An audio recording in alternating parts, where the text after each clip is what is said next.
بسم اللہ الرحمن الرحیم۔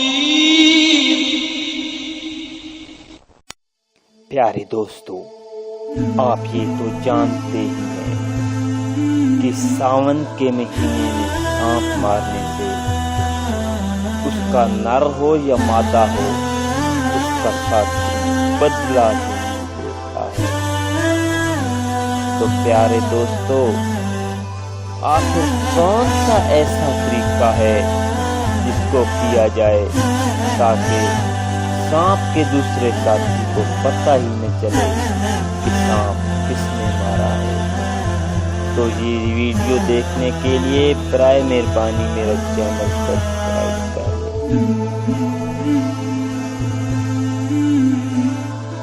دوستو، کہتے ہیں کہ ساون کے مہینے میں اگر سانپ کو مار دیا جائے اور اس کو ایسے ہی چھوڑ دیا جائے تو سانپ کو قدرت نے ایسی خاصیت دی ہے کہ اس کی آنکھوں میں جو اسے مارتا ہے اس کی تصویر بن جاتی ہے،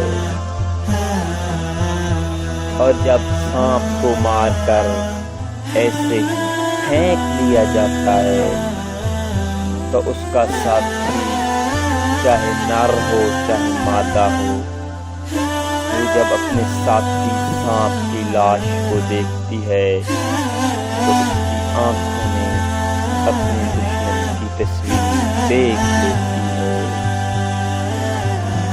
کہتے ہیں کہ ناگ ہو یا ناگن اپنے دشمن کا پیچھا کبھی نہیں چھوڑتی جب تک اپنے مرے ہوئے سانپ کا بدلہ نہ لے۔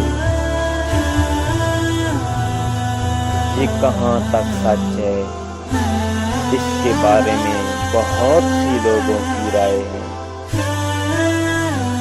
بزرگ فرماتے ہیں کہ ساون کے مہینے میں سانپ کو مار کر اس کو ایک گڑھا کھود کر دبا دینا چاہیے، کیونکہ اس کا ساتھی اپنے ساتھی کو مارنے والے سے بدلہ لیتا ہے اور پوری زندگی اس کا پیچھا نہیں چھوڑتا، چاہے انسان ملک ہی کیوں نہ بدل لے۔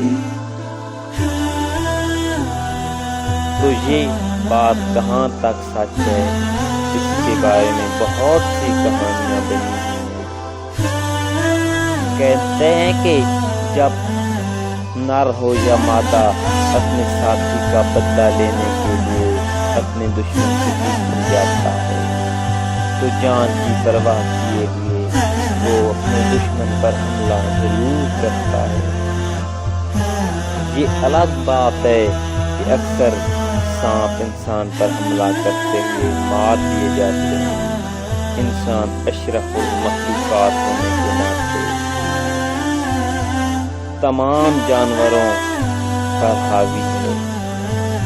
تو پیارے دوستو، امید ہے یہ میری آج کی ویڈیو آپ کو پسند آئی ہوگی، تو برائے مہربانی میرا چینل لازمی سبسکرائب کر لیں، یہ ویڈیو شیئر کریں، لائک کریں۔